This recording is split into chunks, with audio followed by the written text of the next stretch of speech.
இந்த மாதிரி காய்கறிகளை துருவுற சல்லடை வந்து எல்லார் வீட்லேயும் இருக்கும். இதை யூஸ் பண்ணி ஒரு சூப்பரான ஸ்ப்ரிங் பொட்டேட்டோ வந்து வீட்டிலேயே செஞ்சு சாப்பிட்லாம் ஃப்ரெண்ட்ஸ். இதுக்கு வந்து அந்த காய்கறிகளை துருவுற சல்லடை வந்து ஒன்று எடுத்துக்கோங்க. அதுக்கடுத்து இந்த மாதிரி சின்ன கோழியாக லைட்னா கோனுசி இருந்துச்சு அப்படின்னா எடுத்துக்கோங்க. அதுக்கடுத்து இந்த மாதிரி உருளைக்கிழங்கு இருக்கா, அதில் சென்டராக பார்த்து இந்த மாதிரி குத்தி விட்டுக்கோங்க.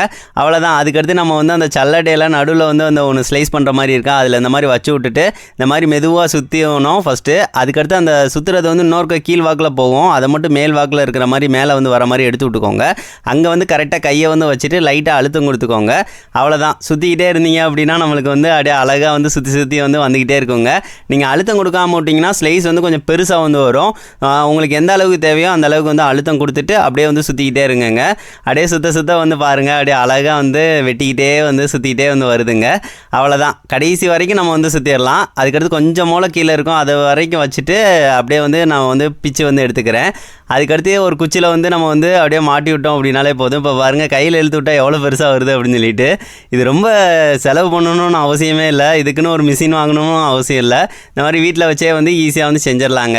அதுக்கடுத்து என்ன, பொரிச்சு சாப்பிட்ற வேலை தான். இது எப்படி இருக்குது அப்படின்னு சொல்லிட்டு மறக்காமல் கமெண்ட் பண்ணுங்கள் ஃப்ரெண்ட்ஸ். இந்த வீடியோ பிடிச்சிருந்துச்சி அப்படின்னா ஒரு லைக் வந்து பண்ணுங்கள்.